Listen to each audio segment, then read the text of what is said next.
Right now, let's bring in Andy McCarthy, Fox News contributor and a former assistant U.S. attorney. Andy, you wrote at length about this today in the National Review. And the thing that you really key off of is President Biden's statement in that 60 Minutes interview a little while ago, in which he was asked to respond to President Trump having classified documents in his possession at Mar-a-Lago. Here's what the president said about it back then.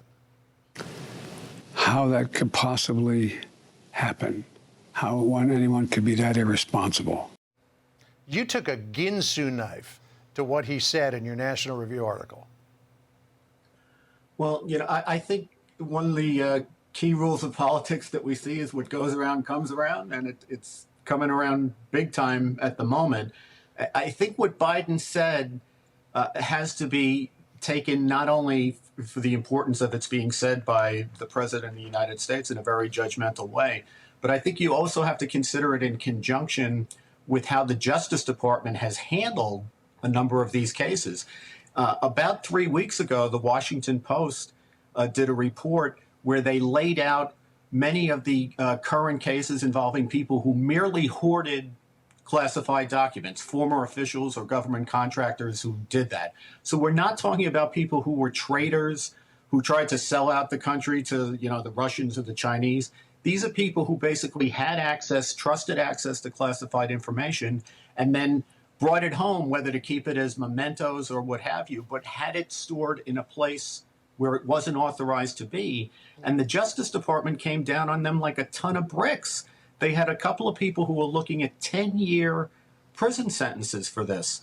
So, this isn't just high dudgeon from the president. In terms of if you're not, Joe Biden or Donald Trump or Hillary Clinton or David Petraeus, the ordinary people who have jobs in the executive branch and are trusted with classified information and mishandle it and do the kind of thing that we're hearing about here get treated very seriously. Andy, in your piece published this morning, as John just mentioned, you say so far the classified documents have received all the attention. The reporting, you say, is thin on what other government documents may have been among the sundry files that Biden's attorneys were packing when they stumbled on these materials marked classified. You referenced the CBS News reporting by informed but unidentified sources saying these classified documents were, quote, contained in a folder that was in a box with other unclassified papers. Why do you raise that matter, Andy? Why does that matter? Because, Sandra, in connection with the Donald Trump investigation, remember we had a lot of talk about the fact that the Presidential Records Act is not a criminal statute. It doesn't have criminal law provisions.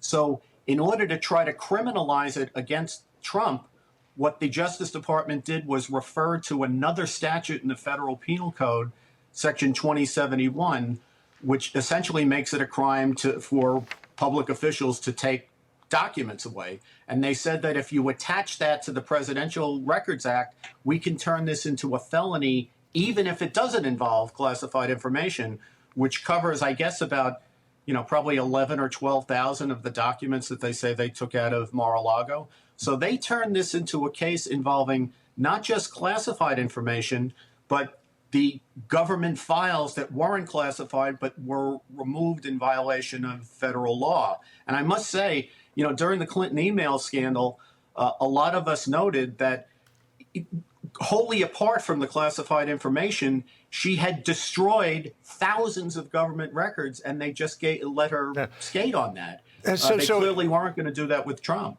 So, Andy, it brings us to this point here. If both Donald Trump and Joe Biden had classified documents and documents that were not classified but were part of the National Archives and Records Administration collection post-presidency, right, and there is no precedent for indicting a sitting president, could the Department of Justice legitimately try to go after Donald Trump on a criminal prosecution?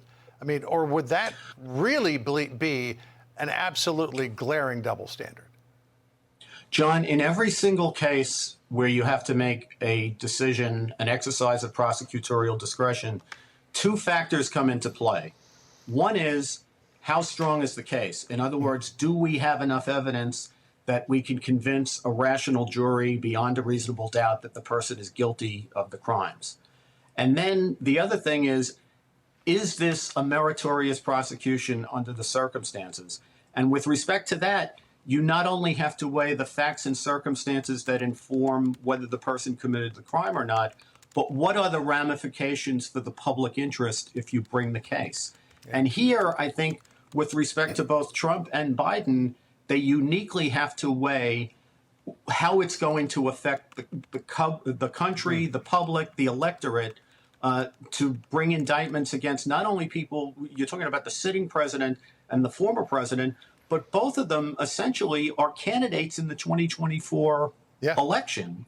So this has tremendous ramifications in terms of the politics of 2024 as well. Andy, I just want to point out, too, that we saw on a split screen there pictures of somebody that our folks at home may not be familiar with. That is Robert Hur, who you're seeing there at the White House podium and in other pictures. There he is. And he will be the new special counsel. Yes. Andy, yeah, he's well regarded from what I understand. I don't know him personally, but people who do know him speak highly of him. Andy, we're sort of going through the pool notes from what we just heard from AG Garland, and I don't know if you heard the same thing, that the Attorney General may have suggested that there were 3 document discoveries. Did you hear the same thing? Identifying the investigation timeline, it was November 4th that the NARA-OLC contacted the DOJ prosecutor saying the office with classified markings were found at the Biden Center office. Docs had been secured at NARA. And then on December 20th, Biden's personal counsel informed Lausch that additional documents were found at Biden's private home. The FBI got them. That would have been discovery number 2.